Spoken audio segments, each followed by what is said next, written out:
की जय। बोलो श्री सतगुरु महाराज की जय। पद्मावती पुरी धाम की जय। सर्व सुंदर साथ की।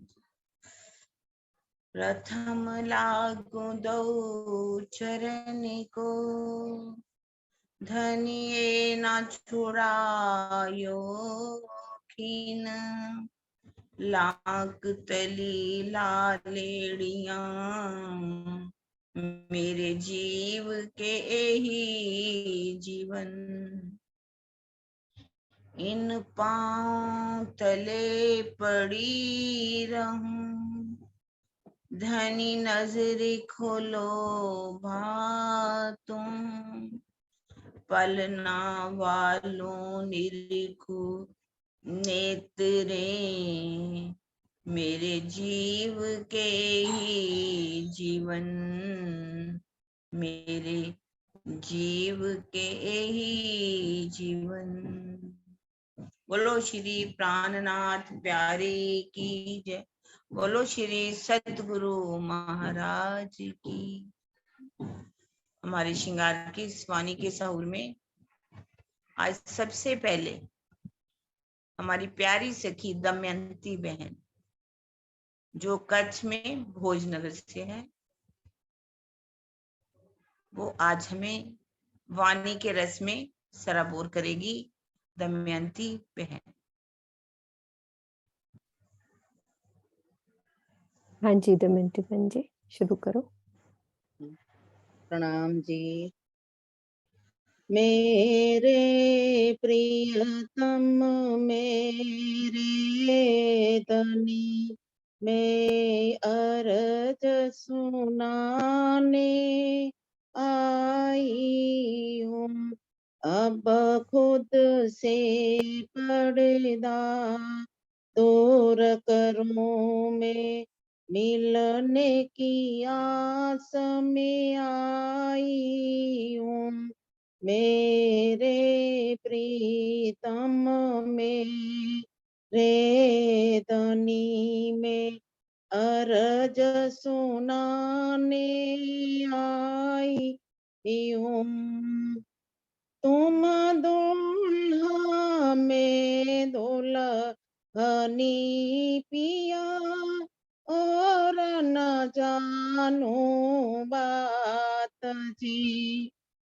इस कसो सेवा करूं पिया, सब अंगो साथ जी।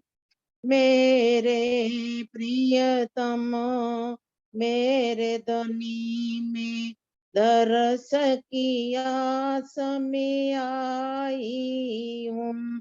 अब खुद से पर्दा दूर करूं मैं, मिलने की आस में आई हूँ।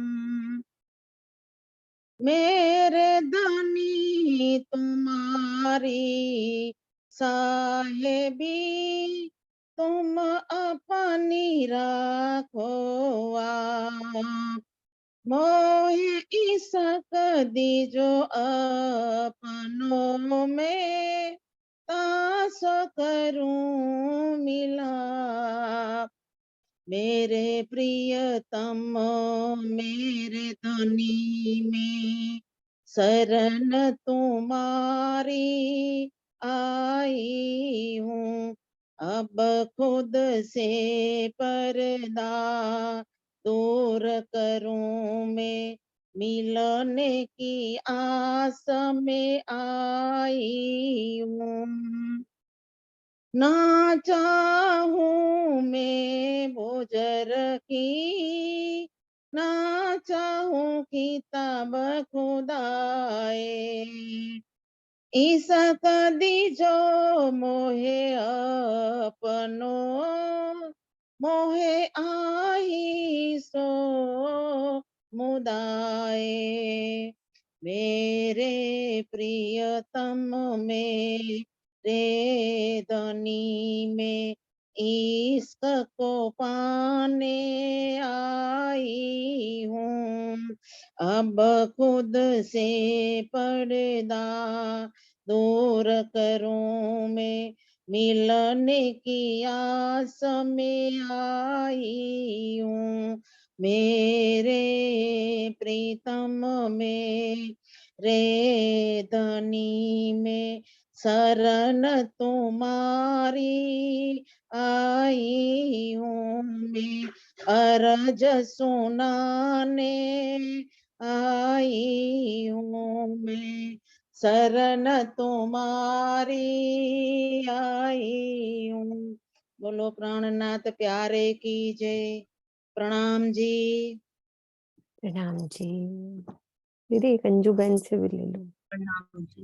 नहीं, आज आपने बोलना वो है क्या? सुनानी थी, कविता। कविता अच्छा सुनानी थी। ठीक है। हाँ, मुझे एकदम याद आया। कविता सुनाओ पहले। हाँ जी, टाइम है मेरा तो 2 मिनट में हो जाएगा। अंजू बहन है तो ले लेते हैं। अंजू है, क्या बोलना है देख मुझे? लो। हाँ बोल लो अंजू। हाँ बोल लो। मैं बोलूं पहले दीदी? अंजू को हाँ सुना। बोलो बोलो अंजू। हाँ हाँ, रुको दीदी, मेरे को भी वो निकालना पड़े। वो महाराज की जय। अब कहूँ मैं ताल की, अब कहूँ मैं ताल की, अंदर आए सको सो आ, अंदर आए सको सो आ, जो रस के, जो वे रोह रस के, फिर ऐसा न पावे सा। अब कहूँ मैं ताल की, अंदर आए सको सो आ, एक हीरे की पाल है, एक हीरे की पाल है, दिन में कई मोहलात, गिरद जोरी कई बान है, गिरद जोरी कई बान है, क्यों कहूँ फल फूल पात, अब कहूँ ताल की, अंदर आए सको सो आ, ताल बीच टापू बनियो, महल बनियो तीन पर, तीन गिरद वाले जल है, तीन गिरद वाले जल है, खूबी मौज कहो क्यों कर, खूबी मौज कहो क्यों कर, अब कहूँ मैं ताल की, अंदर आए सको तो आ, जो झुंड ताल की पाल पर, जो झुंड ताल की पाल पर, ऊंचा कंत है सो, फिर आई लग्या भोम सो, फिर आई लग्या भोम सो, इन जुबा शोभा क्यों होए, इन जुबा शोभा क्यों होए, अब कहूँ मैं ताल की, अंदर आए जब हक आवत ताल को, जब हक आवत ताल को, आए विराजत ईत, सो खेल झलका करके, सो खेल झलका करके, ऊपर शोक को बैठत, अब कहूँ मैं ताल की अंदर आए सको सोहा, पाल हिरे की जल, पाल हिरे की जल, ऊपर रोशन बन छाए, तिन से पाल सब रोशन, तिन से पाल सब रोशन, जिमी हरि पाच देखाए, जिमी हरि पाच देखाए, अब कहूँ मैं ताल की अंदर आए सको सो, पाल ऊपर जो दोहरी, पाल ऊपर जो त्योरी, बीच कठेड़ा सब, ये बैठक शोभा लेत है, ये बैठक शोभा लेत है, कहा कहो जो भाई, कहा कहो जो भाई, अब कहूँ मैं ताल की अंदर आए सको सो,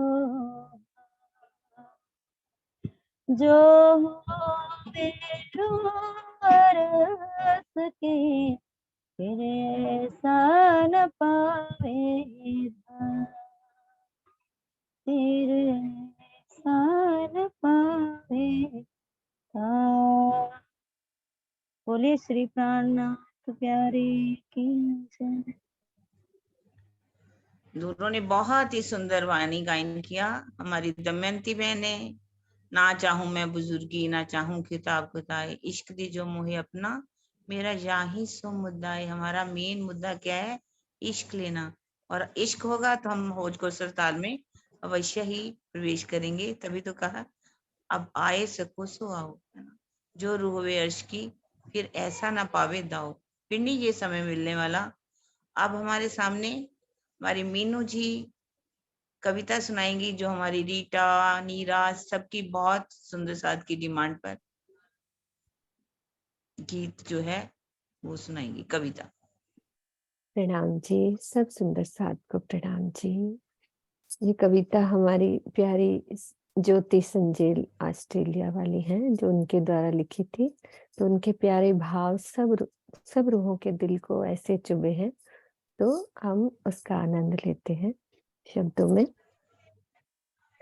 सब अपनी चितवन गुम्मट जी में लेके चलेंगे और अर्जी करेंगे धनी से, जो उन्होंने अर्जी करी है गुम्मट जी में विराजमान, जो तरहटी में श्री महामती जी के दिल में बैठकर धनी वहां पे हमको खेल दिखा रहे हैं। तो हम धनी से अर्जी कर सकते हैं वहां बैठ के चितवन के द्वारा। वाला जी मेरे, वाला जी प्यारे, आप आओगे ना मेरे प्राण प्रीतम, मेरे प्राण जीवन। मुझ नादान सखी को अपने घर वापस ले जाने आप आओगे ना, मेरे अर्श दिल में आप आओगे ना। अपनी सब सखियों से फिर से मिलने अपनी सब सखियों से फिर से मिलने और वही प्यार दिल में जगाने आप मेरे अर्श दिल में आओगे ना वाला जी, आप आओगे ना। 2 पुल पार करा के 7 वन के फल खिलाओगे ना मेरे धनी, आप आओगे ना। चांदनी चौक में चमकती रेती के बीच पशु पंखी का खेल दिखाओगे ना। उस समय बारिश के सुंदर बूंदों से, उस समय बारिश से सुंदर बूंदों से भिगोकर मुझे गले लगाओगे ना मेरे प्रीतम, मेरे प्राण जीवन। मुझ नादान सखी को अपने घर वापस ले जाने आप आओगे ना। 5वीं भौम के प्रेम भरी लीला के लिए, 5वीं भौम की प्रेम भरी लीला के लिए कब से मैं बेचैन हूँ। वो लीला में आप मुझे इश्क के सागर में डुबोगे ना मेरे धनी, आप आओगे ना। रंग महल में होने वाली सब लीला में मुझे भी शामिल करके सुखपाल तख्तरवा में परम धाम की सैर कराओगे ना मेरे धनी, मेरे पिया। आप मेरे अर्श दिल में आओगे ना। मुझ नादान सखी को अपने घर वापस ले जाने आप आओगे ना।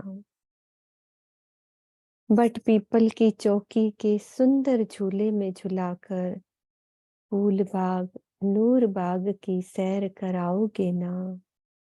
दूब अन बन चौगान दिखाकर फिर लाल चबूतरे पर ले आओगे ना। ताड़ बन, बड़ा बन, मधुबन, महाबन के सुंदर झूले में झुलाकर खड़ोकली भी दिखाओगे ना मेरे प्रीतम, मेरे प्राण जीवन। मुझ नादान सखी की सब भूलों को माफ करके अपने घर वापस ले जाने आप आओगे ना मेरे धनी, आप मेरे अर्श दिल में आओगे ना। प्रणाम जी, सब सुंदर साथ को प्रणाम जी। बहुत ही सुंदर, कितना दर्द भरा हुआ है इसमें। आओगे ना, वही आओगे ना, स्वामी जी बोलते हैं ना, नहीं कब आएंगे। आओगे, ऐसे कब बुलाएंगे, ऐसे बुलाएंगे तो राजी जरूर आएंगे। आओगे। हमारे अंदर ये दर्द होना चाहिए। जब विरहा में डूब के बोलेंगे तो राजी, आंधी आई विरहा की जिंदियों ब्रह्मांड उड़ाए, वीरहीन गिरी से उठ न सकी, मूल अंकुर रियो बराए। आंधी आनी चाहिए विरहा की, ऐसे दर्द से बुलाएंगे तो राजी जरूर आएंगे, जरूर आएंगे। अब हम अपना वाणी का सहूर शुरू करते हैं। हाँ प्रणाम जी, जी संत साहिब जी, प्रणाम प्रणाम जी। जी।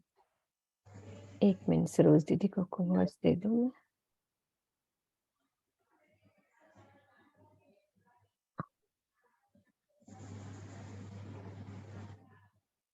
हाँ जी सुंदर साथ जी, बस मैं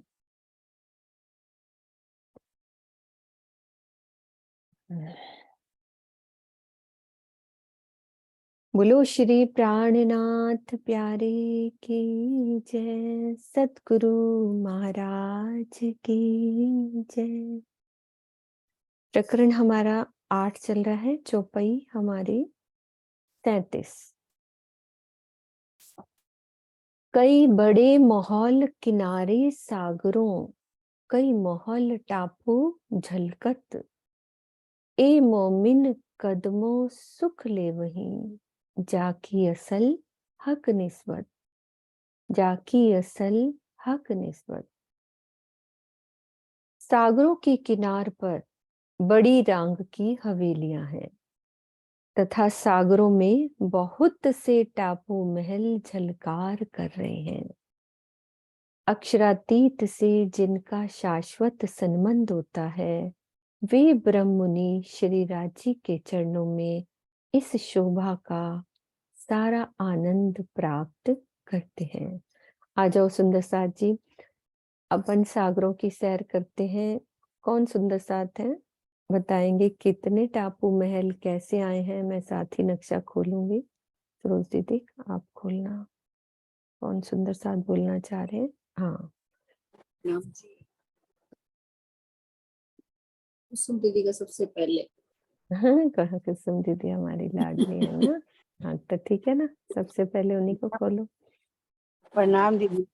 नाम जी, बड़े रंग की हवेलियां, एक बड़े सेकंड रंग की मैं हवेलियां। नक्शा खोल लूं, एक सेकंड। ये आप तो रेस हैंड करने के ऐसे कष्ट करते हो, आपको तो हम वैसे ही खोल दें। चलो बोलो। मुझे बताना नहीं आता अच्छे से। अरे हमारी लाडली, आपके राजी बोलेंगे ना। बड़ी रंग की हवेलियां एक किले के समान है, जो कि 14 करोड़ 40 लाख ऊंचाई लिए हुए हैं। इसमें 80 टोटल महाहवेलियां आई हैं। 32 तो छोटी रंग की हवेलियां, यानी 4 हवेलियों की साइड पर, और बीच में 16 जमी और 16 सागर आए हुए हैं। ऐसे उसमें भी 32 ही पूरे हो जाते हैं।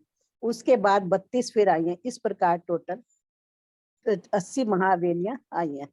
और बीच में एक जिमी और एक सागर की उपमा आई है, जिसमें जब हम एक एक भौम ऊपर चढ़ के चबूतरे पे जाते हैं तो पहले एक परिक्रमा रोस आती है। उसके बाद जो हमारी जहाँ 2 हवेलियां मिलती है, वहां पर 4 लाख कोस के एक बड़ा गुर्ज आता है, अच्छा आप जिसमें पूरा वर्णन कर रहे हो, एक मिनट रुको। चौपाई हमारी क्या कह रही है, एक सेकंड, एक सेकंड दीदी। वहाँ हवेलियों का सिर्फ। अच्छा बीच वाला आया है टापू महल का, मेरे ख्याल में हाँ कुछ जी, वर्णन आया। है ना। हाँ हाँ बोलो बोलो। तो उसके जो मतलब एक दो जहाँ हवेलियां मिलती, वहाँ हवेलियां मिलती है, वहां पर एक बड़ा गुर्ज की शोभा आई है गोलाई लिए हुए, और बीच में हमारे त्रिपोलिया आए हैं। और उनके बीच बीच में एक जो जहां पर हमारा आता है, वहां पर 12,000 हवेली, 12,000 हारे आई हैं, और बीच में 12,000 ही त्रिपोलिया आए हैं। त्रिपोलिये जो उसके बाद 12,000 माँ हवेलियों में 12,000 महल, महलों के बीच में फिर वही मंदिर, मंदिर में कोठरियां आई हुई हैं। इस प्रकार से 14 करोड़ 40 लाख हर हवेली के बीच में शोभा आई है। जब हम इनको, जब माँ हवेलियों को हम पूरा देख लेंगे, पार कर लेंगे, हम बीच वाले त्रिपोलिये से आगे बढ़ेंगे तो 4 लाख कोस चलने के बाद जो हमारे एक टापू महल आएगा, जिसके चारों कोनों पे रेती के मैदान है, और बीच में टापू महल 1/3 उसमें 12,000 टापू महलों की 12,000 हारे आई है, जो कि अत्यंत ऊंची, अनंत ऊंची हैं। इनके चारों तरफ जो है बाग बगीचे आए हैं। एक चांदनी चौक, एक रोस, जो त्रिपोलिया है उसके सामने तो रोस आई है, और जो महल आए हैं उनके सामने चांदनी चौक की शोभा आई है। इस तरह से हमारे एक महावेली में चारों कोनों में, चारों दिशाओं में 8 महावेलियों ने एक टापू महल को घेरा हुआ है, जिसमें 12,000 हवेलियों की और 12,000, उस टापू महल की बहुत सुंदर शोभा आई है। पर टापू महल भी जो हमारा एक भौम ऊंचे चबूतरे पर आया हुआ है, और उसमें भी चारों तरफ चांदनी चौक आए हुए हैं, और बीच में जो है एक महल की शोभा आई है, जिसमें भी 12,000, हर संख्या में यहाँ पर 12,000 ही आएंगे, तो 12,000 संख्या आई। और दीदी आगे बताओ। नहीं बस ठीक है, अभी चौपाई में आगे भी आ रहा है, वर्णन करेंगे। हमारे धनी कितने लाडले, कुसुम दीदी के मुख से मजा आ जाता है। दीदी मुझे नहीं आता बताना। अरे अरे आप ये बोलो ही मत, मेरे पास शब्द नहीं है ना अभी कुछ, है ना। ये भावार्थ पढ़ते हैं। सागरों की चारों दिशाओं में किनारों पर महाहवेलियां हैं, जो 14 करोड़ 40 लाख भूमि का ऊंची हैं। तो दीदी ने हमें बहुत अच्छे से वर्णन करके बताया। तो सब सुंदर साथ जो चर्चनी की क्लासेस होती हैं, जो पहले हुई हैं, सोनू की हैं, जो हम लोगों ने मिलके करी हैं, सब वो रिपीट हो रही हैं। सब सुंदर साथ देख सकते हैं अच्छे से उसमें। आगू बड़ा चौगान बन बिना, दूब कई दुलीचों जुगत, मोमिन दौड़ के कदम पकड़े, जाकी असल हक निस्बत। अब राजी महाराज ने सारा घुमा दिया, फिर से कहाँ लेके जा रहे हैं। पश्चिम की चौगान में कोई भी वन नहीं है, उसके आगे दूब दुलीचा की कई प्रकार की शोभा है, जिसका धनी से शाश्वत संबंध है, वे ब्रह्ममुनि इस नश्वर जगत में श्री राज जी के चरणों को अपने हृदय में बसाने में देरी नहीं करते। तो चलो सुंदर साथ जी, पश्चिम की चुगान का वर्णन करो। मैं नक्शा खोलती हूँ, आप सुंदर साथ को खोलो।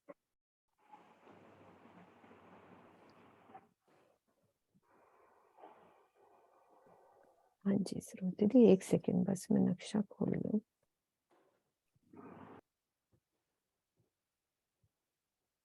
कुसुम दीदी, आपको तो हाथ वैसे ही खड़ा है, आप क्यों खड़ा करते हो? और सुंदर साथ बोलो, सुंदर साथ जी, पश्चिम की चुगान हमारी धूप दुलीचा, पश्चिम की चुगान।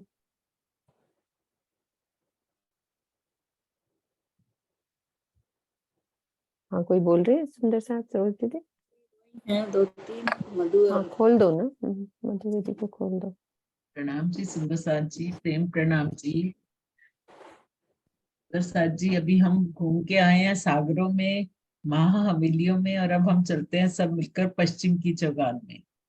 पश्चिम की चौगान जो है वो हमारे रंग महल की पश्चिमी दिशा में आया हुआ है, जो कि एक रेती का मैदान है बहुत बड़ा। इसमें जैसा कि पहली चौपाई में पहले चरण में आया है कि वहां पे वन नहीं है, वहां किसी तरह के भी वन नहीं है, वहां पे बस रेती ही रेती है, जो अलग रंग बिरंगे रेती के चौक बने हुए हैं, कहीं लाल, कहीं पीला, कहीं नीला। तो ये जो पश्चिम की चौगान है, यहाँ पर हम राजी के साथ, श्यामा जी के साथ, हम सभी सखियां जो है सवारी करने आती हैं, पशु पक्षियों की सवारी। तो जब हम यहाँ आते हैं राजी श्यामा जी के साथ, तो हमारे आने से पहले ही सभी पशु पक्षी वहां पर अपनी सवारी तैयार करके पहुंच जाते हैं, खूब सुंदर वस्त्र पहनकर, आभूषण पहनकर, अति सुंदर, क्योंकि वो भी तो हृदय स्वरूप है राज्य के। तो वो भी पूरा श्रृंगार करके तैयार होकर वहां पर आ जाते हैं, और सब लाइन से खड़े हो जाते हैं राज्य को अपनी पीठ पर बिठाने के लिए।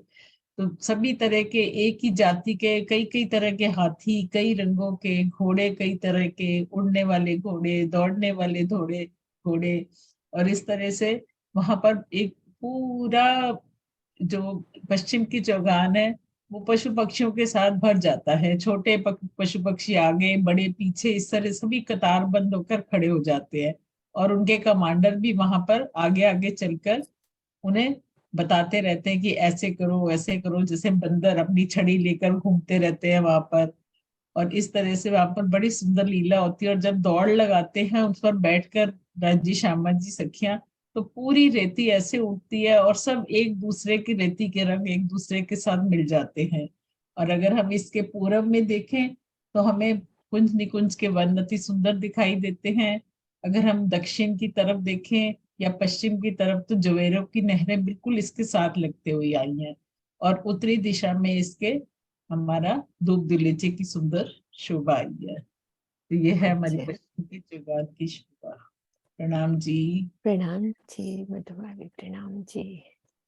प्रणाम आप जी। में और कुसुम दीदी में ऐसे लगता ही नहीं, दो दिल एक जान। है तो ना? भूल जाती हूँ, नहीं नहीं। कुसुम दीदी को देख के हैरान होती हूँ, कैसे उनको एक एक मतलब गिनती भी याद है, एक एक चीज उनको ऐसे टिप्स पे है उनके, तो बस सब कुछ बिल्कुल।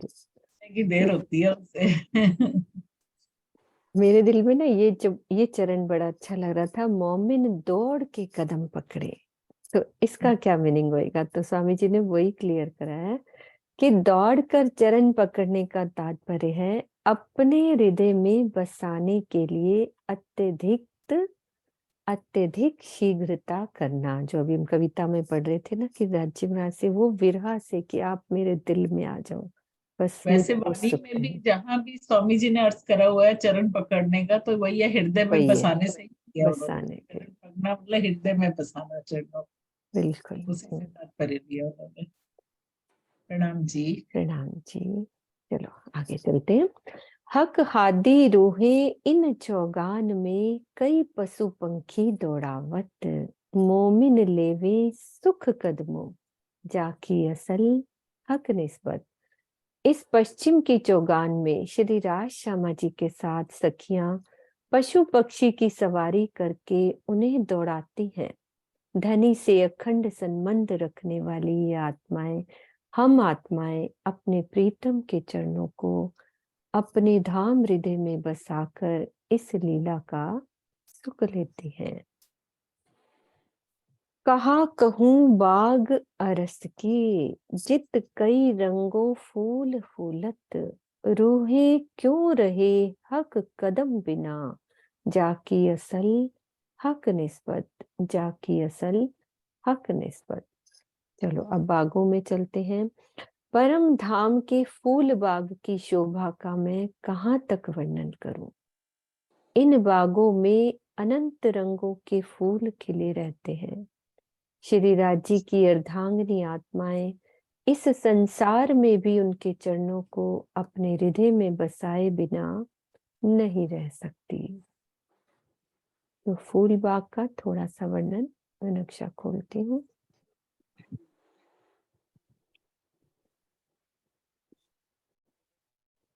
आ गया ना नक्शा सरोज दीदी? नहीं आया अभी नहीं मैंने अभी एक सेकंड, अच्छा चुपई आई हो, एक सेकंड। छुपाई है अभी। हाँ जी, हाँ जी। दूसरे सुंदर साथ कौन वर्णन कर रहे हैं फूल बाग का? मैं खोलती हूँ अभी नक्शा।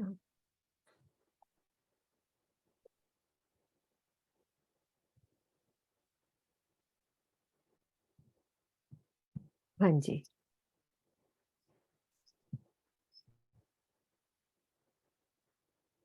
फूल बाग और नूर बाग में। हाँ जी सुंदर साथ जी, शुरू करो सरोज दीदी। हाँ जी हाँ जी। अभी तो किसी का हैंड रेस नहीं हुआ। तो सर जी मैं अपने आप को बोल दूं, मेरे इसका कैमरा ऑन होगा। नहीं बोल दो किसी को भी, नहीं तो हमारे जो सुंदर साथ कर रहे हैं वही लाडले, उन्हीं से बुलवा लो, कोई बात नहीं। हाँ वही हुआ। हम्म। सुनते दीदी और मधु दीदी दोनों हैं। हाँ दोनों ये आ गई ना जी दीदी अपनी। शर्मा यहाँ आ गए। थोड़ा सा बोलना है राजीव राज की, बस हाँ। अपनी सुरता ले जाओ, आंख बंद करके प्रेममयी लीलाओं का वर्णन करो। और आ जाओ दीक्षा दीदी। हाँ जी, प्रणाम जी। नाम जी। प्रणाम जी। हाँ जी, फूल बाग में थोड़ा सा वर्णन करूंगी जितना मुझे आता है। हाँ हाँ हाँ प्रणाम जी। इसमें फूल बाग हमारे परम धाम के पश्चिम दिशा में आया है और इसमें 100 बड़े चौक आए हैं। फूल बाग के अंदर 100 बड़े चौक हैं और एक चौक के अंदर 16 बगीचे हैं और इसमें नहरें जो हैं वो 11 चबूतरे हैं और 10 की 16 हारें हैं फूल पेड़ों की, पौधों की। और नहरों की जो है आड़ी खड़ी नहरों के बीच में फूल बड़े 1500 मंदिर का एक बगीचा बनता है नहरों के बीच में। और 1500 में, हाँ कुछ भूल भी गई मैं। कोई अब बात नहीं, आप बस राजी की लीलाओं का वर्णन करो, ये तो चलता है भूलना। हाँ, हाँ। और 2 भौम तीसरी चांदनी है इनकी। और यहाँ पे फूल बाग में हम सब आकर के सखियां राज्य के साथ में सुगंधी का बड़ी बड़ी प्यारी सुगंधी आती है और सुगंधी का अनुभव करते हैं। और राज्य के साथ जो है जो ये नहरें बनी हुई हैं और यहाँ पे 6 बच्चे हैं उनमें आनंद लेते हैं अपने पिया जी के साथ में। जल भी उछालते हैं इसी बात में नहरों में जो भी है। हाँ, राजी का फूलों से श्रृंगार करते हैं। फूलों से श्रृंगार करते हैं। सबसे राजी बड़े से श्यामा जी का भी, राज जी का भी फूलों के जो है हार बना बना के पहनाते हैं, उनका श्रृंगार करते हैं। और इसमें शायद 306 बच्चे थे, पता नहीं क्यों। हाँ कोई बात नहीं हैं नहीं है। 306 बच्चे हैं। चलो कोई बात नहीं, मधु भाभी कंप्लीट कर देंगे आगे।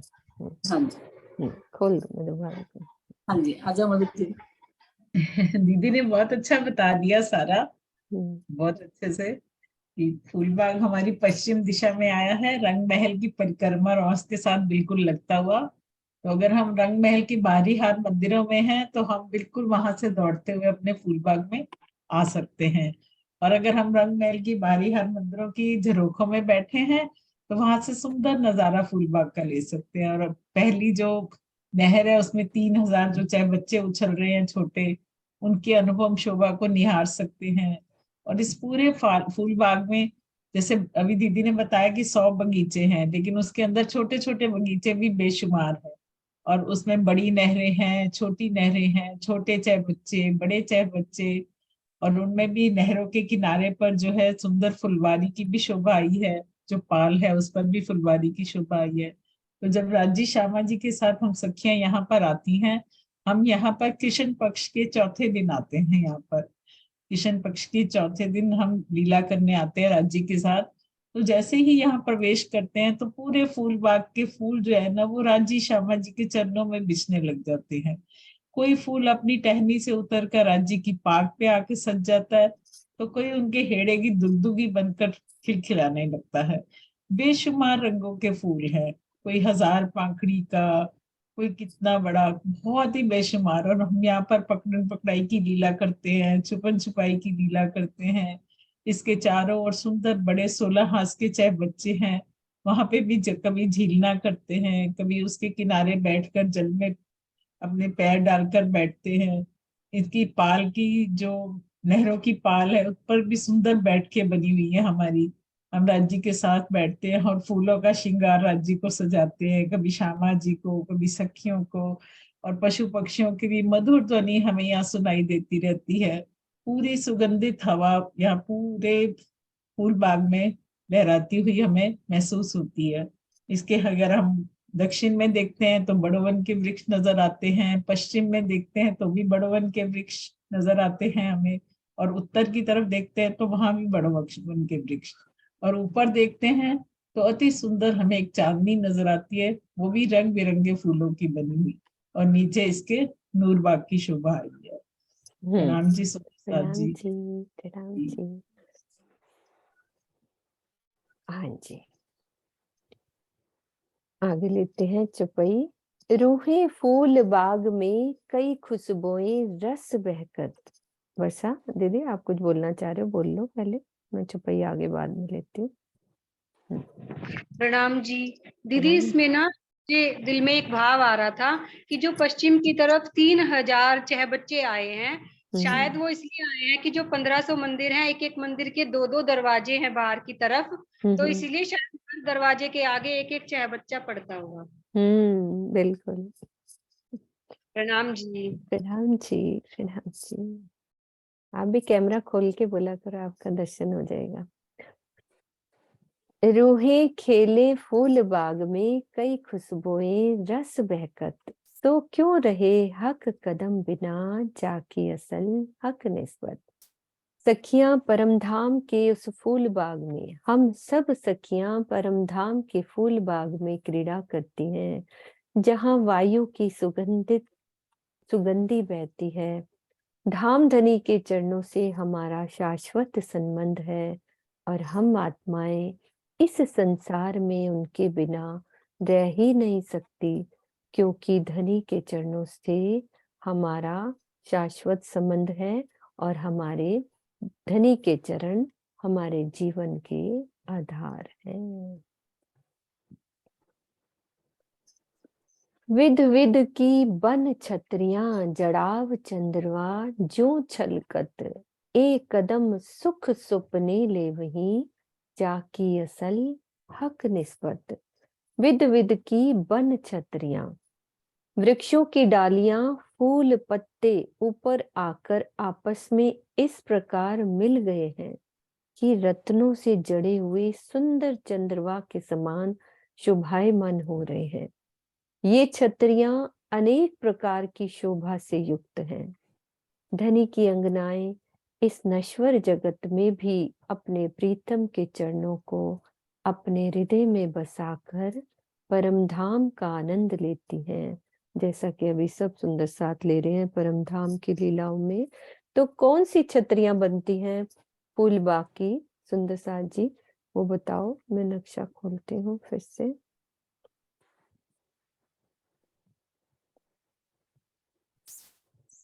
कौन सी छतरियां बनती हैं? कैसी छतरियां होती हैं?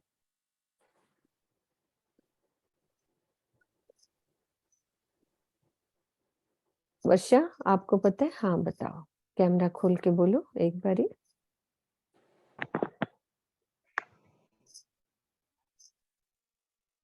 प्रणाम जी। प्रणाम दीदी, जो जी। बड़ो वन के वृक्षों से मिलान है ना, तो वो छतरी मंडल बनता है। जो बड़े वन के वृक्षों से फूल बागों का मिलान होता है। ये भी ठीक है। विद विद की और कौन सी छतरी मंडल?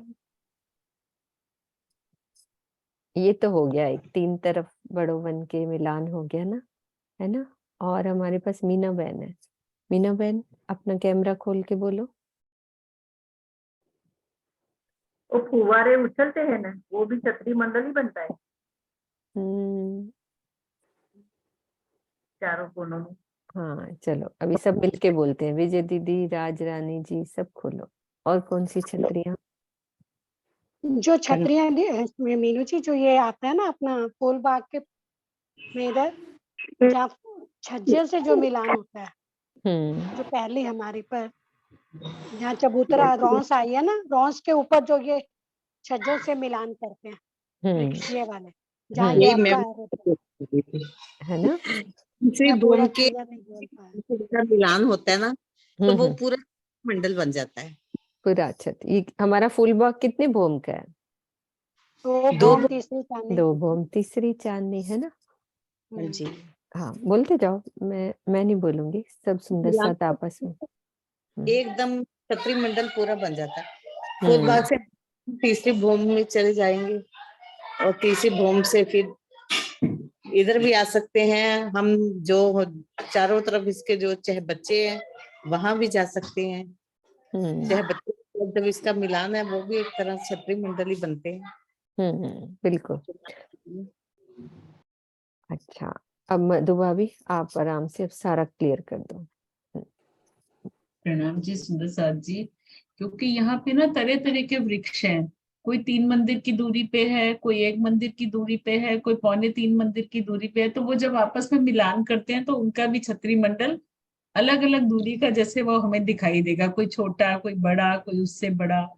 तो ये भी एक छतरी मंडल बनेगा। और एक तो जो दीदी ने बताया भी, राजधानी की जो बाहरी हाथ मंदिरों के साथ मिलान करता है, वो छज्जों के साथ यहाँ मिलान होता है। क्योंकि यहाँ पे जो पहली हार के झरोके हैं वो बाहरी मंदिर के, वो 3 हाथ ही ऊपर आए हैं।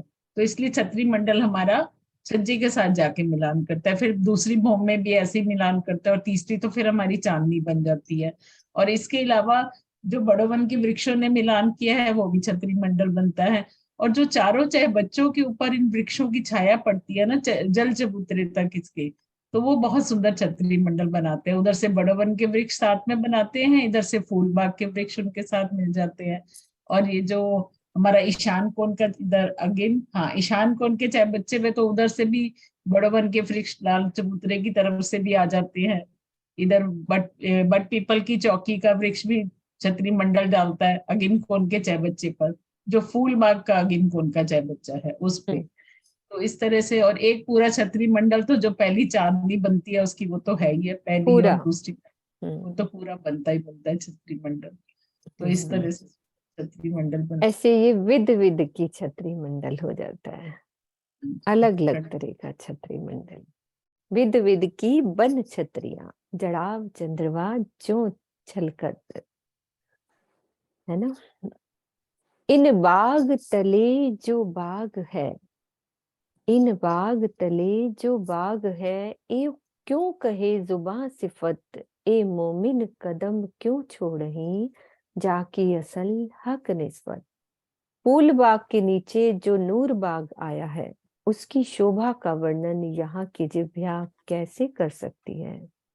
धाम धनी से जिनका प्रिया प्रीतम का संबंध है, हम आत्माएं धनी के चरणों को कभी भी नहीं छोड़ सकती।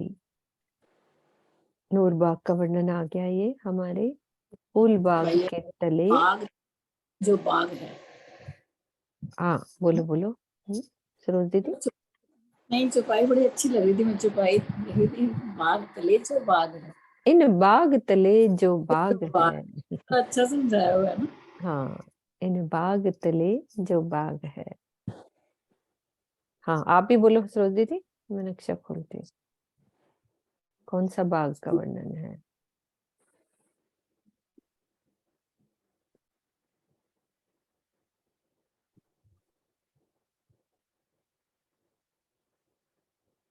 इन बाग तले, कहाँ गया हमारा नूर बाग?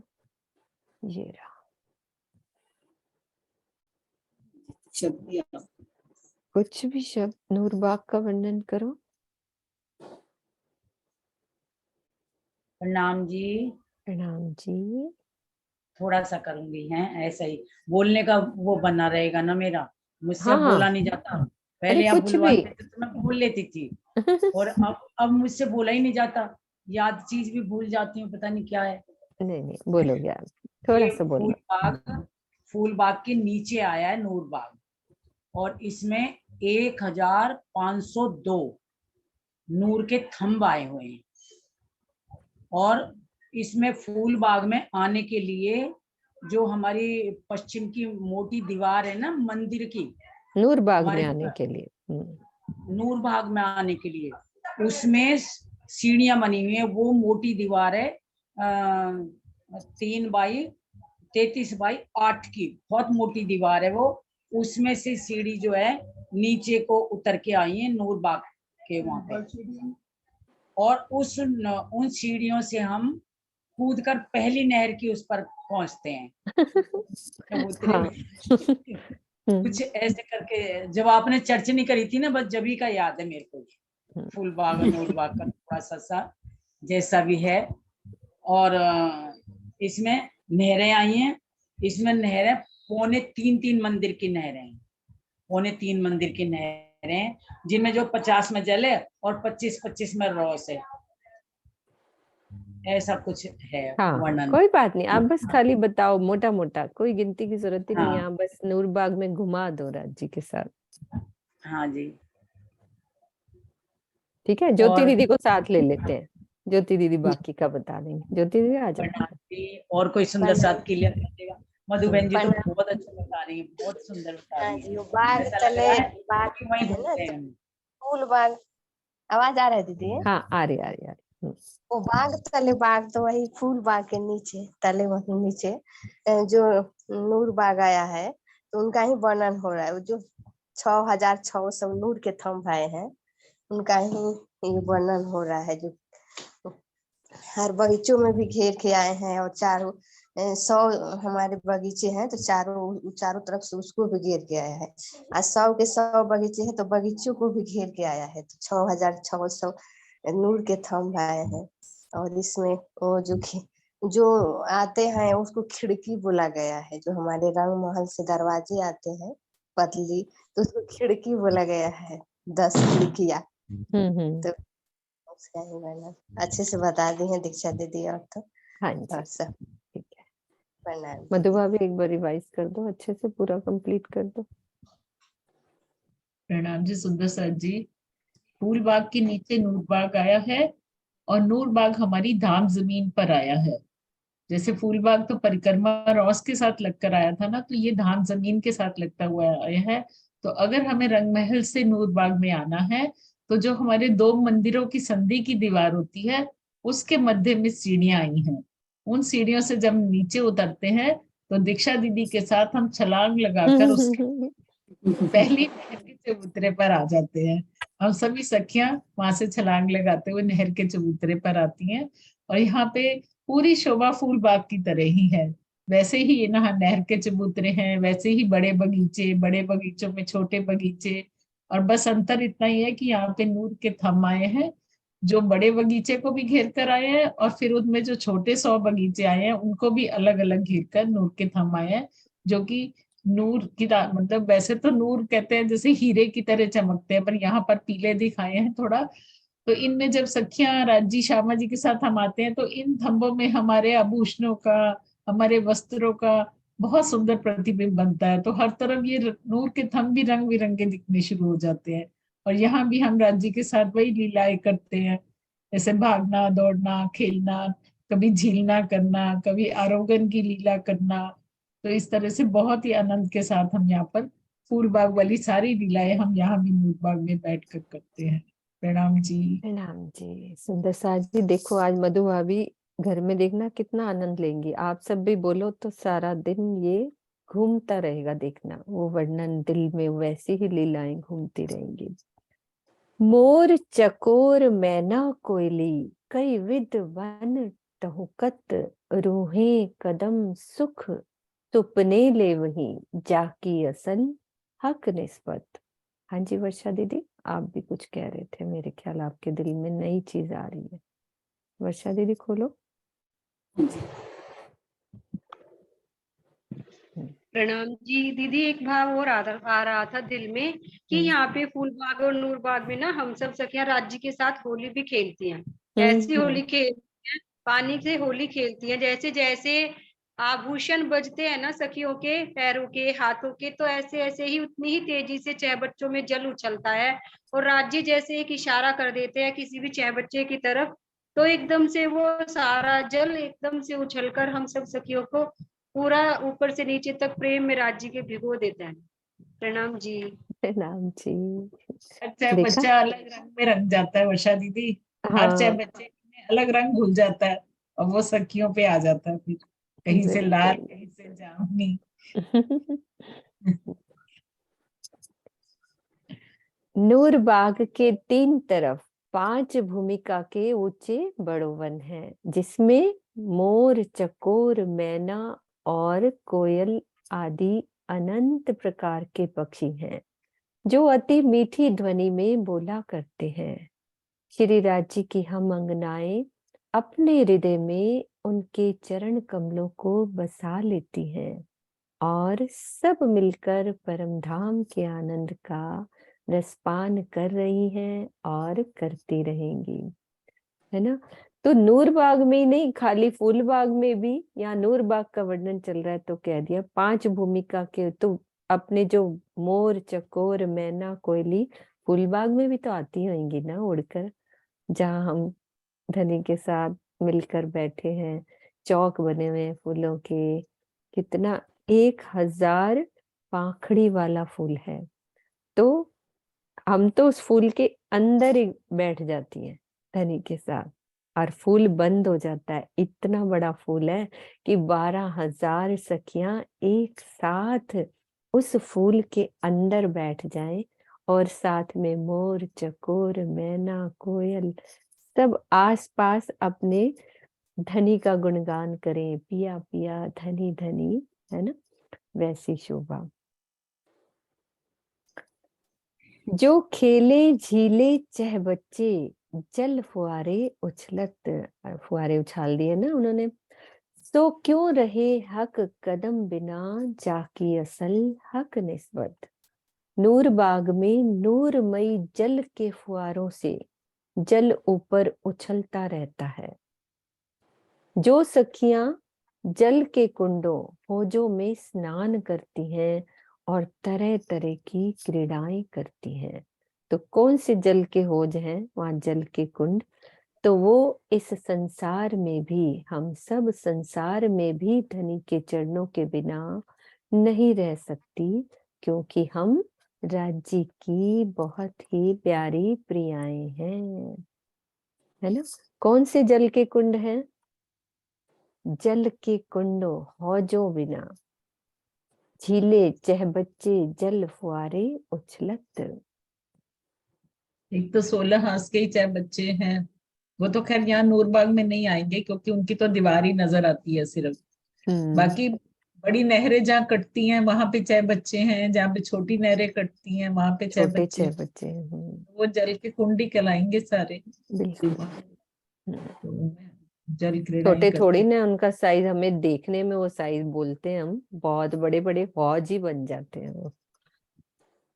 लाल चबूतरा आ गए अब राज्य महाराज लाल चबूतरे, पूरी परिक्रमा करते हैं बाहर से अंदर से। खुराय पहाड़ कह रही थी ना, खुराय पहाड़ भी आ गया। आ जाएगा। रूहे खेले लाल चबूतरे कई रंगों हाथी झूमत, तो क्यों रहे हक कदम बिना जाकी असल हक निस्बत। ब्रह्म सृष्टियां लाल चबूतरे पर तरह तरह के खेल करती हैं, जिसके सामने बड़ो वन में अनेक रंगों के हाथी आनंद में झूमते रहते हैं।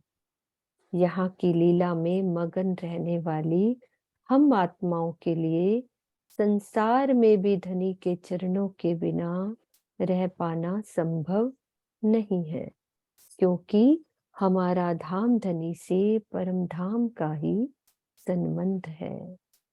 लाल चबूतरे का वर्णन सुंदर सा जी, ये तो कोई भी कर लेगा। स्नेहलता जी आओ, आ जाओ स्नेहलता जी, कैमरा भी खोल लो शशि दीदी।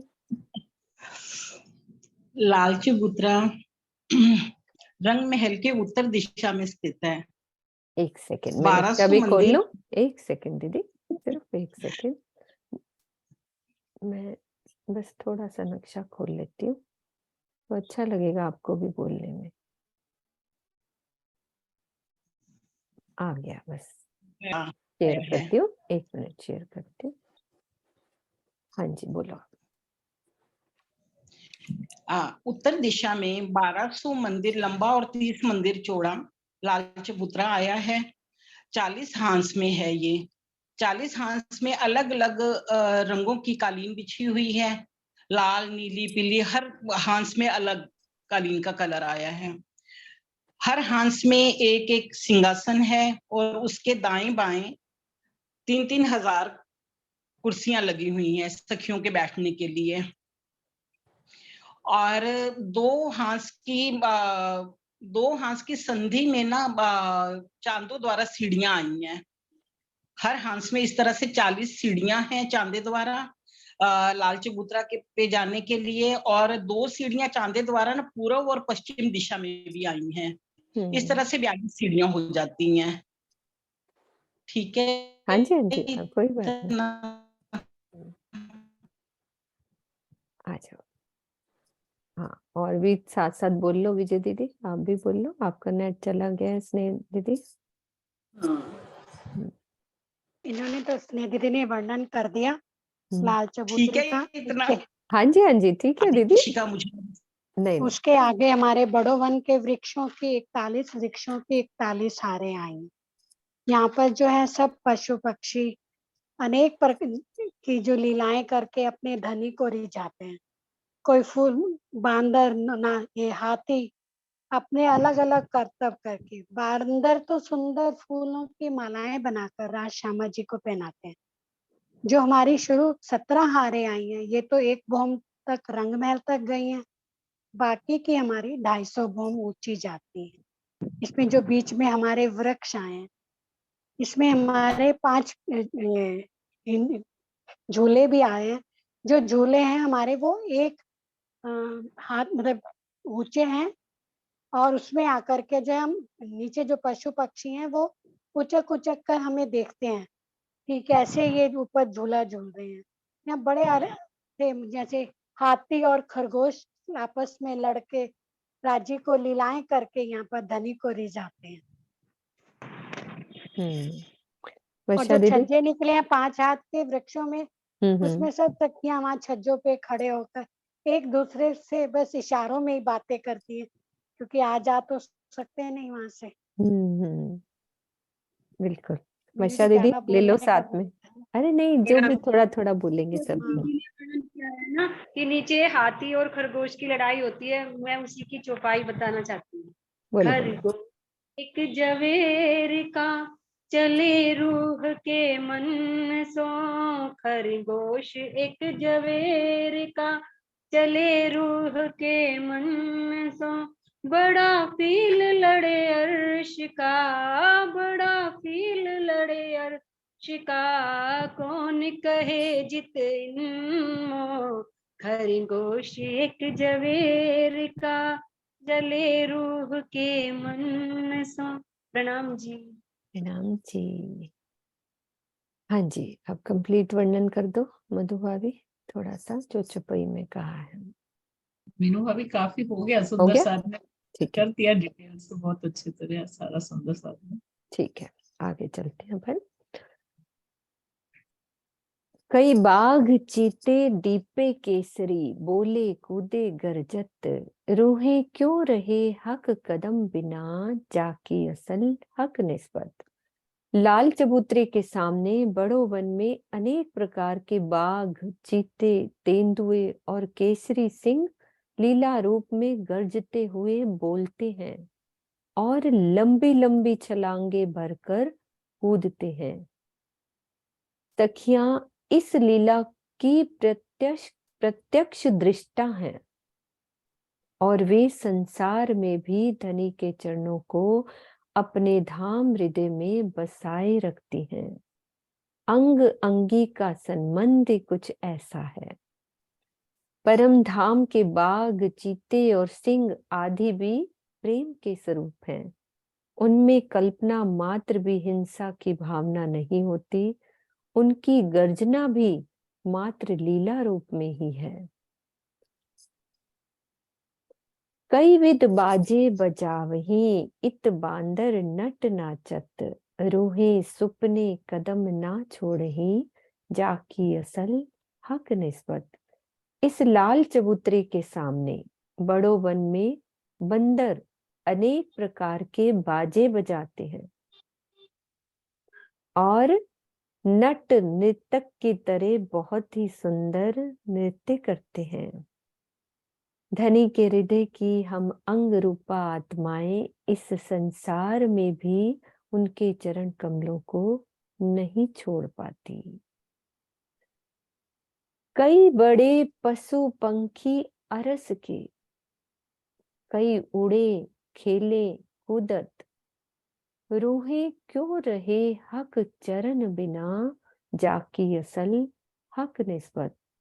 परम धाम के मधुबन में, अब मधुबन की बात आ गई, अनंत प्रकार के बड़े बड़े पशु पक्षी भी हैं, जिनमें से बहुत ही मनोहर उड़ान भरकर धनी को रिझाते हैं। जिनमें से बहुत तो मनोहर उड़ान भरकर धनी को रिझाते हैं, तो कुछ कूद कर और कुछ तरह तरह के खेल दिखाकर। श्री राज जी से हमारा अटूट संबंध है और हम आत्माएं संसार में भला धनी के चरणों से कैसे विमुख रह सकती हैं। उस स्वलीला अद्वैत परम धाम में एकमात्र श्री राज जी का ही स्वरूप सभी रूपों में लीला कर रहा है। पशु पक्षियों के रूप में भी मेरे धनी स्वयं होते हैं और लीला रूप में भी अलग अलग दृश्यों और क्रियाओं का अस्तित्व है, किंतु मूल रूप में एकमात्र अक्षरातीत है। तो खुलासा ग्रंथ 16 चौपाई 16 प्रकरण और चौपाई 84 में स्पष्ट कहा गया है, खिलौने जो हक के सो दूसरा क्यों कह रहा है। सब धनी क्या रूप है। कई विध यो मधुबन में, सुख लेवे चित चाहत। अब ऊपर वाला लीला का वर्णन कर दिया, तो नीचे चौपाई बाद में दी। कई विध यो मधुबन में, सुख लेवे चित चाहत, तो क्यों रहे हक कदम बिना, जाकी असल हक निस्बत। इस प्रकार मधुबन में सखियां युगल स्वरूप के साथ अनेक प्रकार की इच्छा अनुसार सुख लेती हैं और हम सखियां इस संसार में अपने प्राण वल्लभ के चरणों के बिना कैसे रह सकती हैं। तो मधुबन की बात आ रही है। मधुबन कैसे बना हुआ है वो बोल लो, फिर अपन यही चुपाई मधुबन का वर्णन करते हैं। मैं वो खोल देती हूँ नक्शा। मधुबन, ये आ गया मधुबन। हाँ जी सूरज दीदी खोल दो। मधुबन की बात चल रही है। प्रणाम दीदी जी। प्रणाम जी। मधुबन है वो 500 भौम ऊंचा है और उसमें भी चारों तरफ से मिल करके एक चौक बनता है और उस बहुत नीचे रेती है, नीचे नहरें भी जाती हैं, तो वहां पे भी ये बच्चे बनते हैं। ऐसे इधर से देखने से तो हमें लगता है सीढ़ी जैसा दिखता है। जब हाँ हम रंग महल से देखते हैं, रंग महल से हम देखते हैं तो सीढ़ी जैसा दिखता है। तो बोलते हैं कि हम उस पे से भी उतर के नीचे अपने रंग महल में भी जा सकते हैं, ऊपर से भी जा सकते हैं। बहुत सुंदर लीला है ये होती है यहाँ पे। बहुत बड़े बड़े जानवर यहाँ पे रहते हैं। यहाँ पे हम सब सखियां जब राज श्यामा जी के साथ झूले लेते हैं तो वो भी इसका आनंद लेते हैं, वो नीचे से ही देखते हैं। और यहाँ पे जितने बच्चे आए हैं और बहुत बड़े बड़े मेहराबे भी बनती हैं, क्योंकि बहुत दूर दूर तक है ना, तो मेहराबे भी यहाँ पे बहुत बड़ी बड़ी बनती है। तो ऐसे लगता है कि जैसे हम देखते हैं तो लगता है कि दूर का जैसे दिख रहा है थोड़ा थोड़ा बीच बीच में। तो बहुत सुंदर दृश्य दिखता है। और हम सब सखियां राज श्यामा जी के साथ लीलाएं झूले का आनंद, नहरों के बच्चे का आनंद लेती हैं, जानवरों के साथ मस्तियां करती है। जानवर भी तो पिया के ही रूप है ना, तो वो भी धनी के आनंद में मस्त हो जाते हैं। प्रणाम जी दीदी। प्रणाम जी। हाँ जी, उनका वर्णन हो और मधु दीदी ना करे ऐसे कैसे होगा? खोलो खोलो, मैं ना क्या वर्णन करो। हाँ इतना सुंदर वर्णन किया ज्योति दीदी ने, हाँ इतना सुंदर बिल्कुल। वर्णन किया। इसमें बहुत मधु अच्छा। जी नहरें 8 आती है ना, 8 नहीं नहीं, इसमें नहरें चारों ओर आती हैं, जैसे वट पीपल की चौकी की शोभा होती है ना, मध्य में चबूतरे पे गिनत है। एक वृक्ष आता है एक चौक में, और उसके चारों तरफ नहरें होती हैं वहां पे। बिल्कुल वट पीपल की चौकी जैसी ही शोभा होती है, चारों ओर नहर और बीच में ऐसे चौक बनते हैं, हर हर चौक में एक एक वृक्ष होते हैं, बीच मधु में अभी छोटे। ये सोचने में अच्छा लग रहा था ना कि उड़ान भरते बीच में ही सब, उड़ान भर हाँ, के बिल्कुल। पशु पक्षी बीच में उड़ाने भरते हैं। वो जो ज्योति दीदी ने कहा ना कि मेहराबे दूर दूर है, तो बीच में से झांकते हुए हमें दूर तक का नजर आएगा, तो वो बड़ा सुंदर लग रहा था उनका बोलना कि अगर हम हाँ देखें तो हमें दूर तक का दृश्य। और अब कि हम मधुबन पे पहुंच गए हैं, तो अब मधुबन की चांदनी से हम भागते हुए बड़ोवन में की उसके महावन की चांदनी से होते हुए पुखराज पाठ चलते हैं, और फिर इसके बाद हाँ आगे चुपई आएगी, हाँ तो मैं जी। चुपई खोलती हूँ। अभी चुपई दोहराएंगे। अभी टाइम है क्या? एक चुपई ले लो। हाँ ले लेते हैं। 2-3 मिनट है बस। हाँ चुपई पढ़ लेते हैं। बड़े महल जो पहाड़ से, मैंने कहा सरोजी ने बोला है तो पुखराज पहाड़ पहुंचा ही देते हैं। बड़े महल जो पहाड़ से, इत रूहे खेले कई जुगत, सो सुपने कदम ना छोड़ही, जाकी असल हक निस्बत। पुखराज पहाड़ में बड़े बड़े महल हैं, जिनमें ब्रह्म सृष्टियां अनेक प्रकार के खेल करती हैं। धनी की हम अर्धांगनियां, ये सखियां स्वप्न में भी धनी के चरणों को नहीं छोड़ सकती। तो हम धनी के चरणों को तो बिल्कुल नहीं छोड़ेंगे। तो पुखराज पहाड़ हमारा, ये देखो इसका पूरा मैं नक्शा खोलती हूँ। यहाँ से पूरा वर्णन चला है हमारा। कहाँ से राज्य महाराज, आज कहाँ से चौपाई शुरू हुई थी? पश्चिम की चौगान से।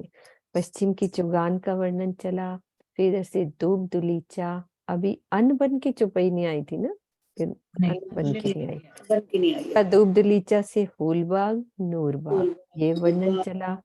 फिर आगे उत्तर की दिशा। हाँ बोलो बोलो सरोज दीदी।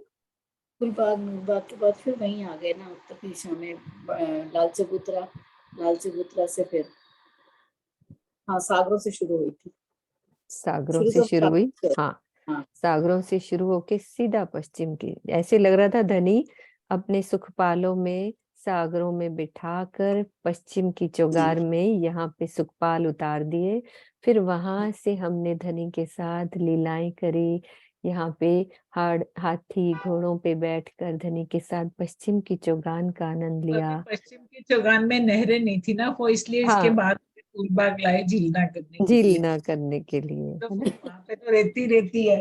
पहले तो वहां से अपन दूब दुलीचे में आए ना, दूब दुलीचे में बैठ के बगीचों में बैठकर दूब का आनंद लिया। फिर आ गए फूलबाग में। है ना। फूलबाग से खेल फिर खेल के थक भी तो गए थे ना, आराम भी तो करना था। हाँ 2 दिन के सही थक बात। गए थे, फिर हम वहाँ कलीनों पे बैठ के वहाँ लेट गए वहाँ पे आराम से भाई। भाई थक वहां गए। पर भाग आराम दौड़ से बहुत नहाए हो धोए। जाती है ना, हाथी घोड़ों पे भागो तो खूब भागना हो जाता है ना, तो दूध दलीचा में बैठ गए। पुखराज ना बुधवार को कराना आराम से पूरा, हम भी फिर थोड़ा पढ़ के आए। हाँ हाँ बिल्कुल बिल्कुल, सब चौपाइयों का पूरा मंथन करके आओ हाँ तो बोलने का आनंद आएगा। कि सब आगे की चौपाइयां थोड़ा देख के आ जाओगे ना तो फिर आनंद मीनू जी आता है। बोलने में ना बहुत घबराहट होती है। नहीं कोई जो घबराहट मधु नहीं, दीदी अपने को बोलते हैं ना क्या, वो तो कोई नहीं, कुसुम दीदी अब मधु उनको दीदी तो राजी ने वो लाड दिया हुआ है, आपको कोई और दिया हुआ है, यहाँ तो विध विध नहीं के वो तो लाड है। नहीं, मन करता है पर अंदर से घबराहट से ना फिर वो नहीं कुछ नहीं होता, अपन को यहाँ सोचना है अपना परिवार है, जैसे हम परिवार से बात करते हैं तो वैसे धनी से बात करनी है ना। कोशिश तो दीदी यही बहुत होती है, बाकी करें नहीं जो नहीं, धनी को मिल। यहाँ पुखराज के चबूतरे पे लाके धनी ने खड़ा कर दिया हमें। लाल चबूतरे, बड़ोवन, मधुवन, महावन से दौड़ते हुए आएंगे हम पुखराज के पहाड़ पर। आज से लेके बुधवार तक पुखराज पहाड़ को निहारो। हाँ हाँ है ना। पहाड़ को निहारो। चलो विजय दीदी चौपाई दोहराओ। बड़े माहौल जो पहाड़ से रूहें खेले करत, सो सुपने जाकी असल हक निस्बत, जाकी असल हक निस्बत। बोलो बोलो श्री प्राणनाथ प्यारे की जय। सतगुरु महाराज की जय। अरे वाह, सर्व सुंदर सुंदर साथ साथ की की जय।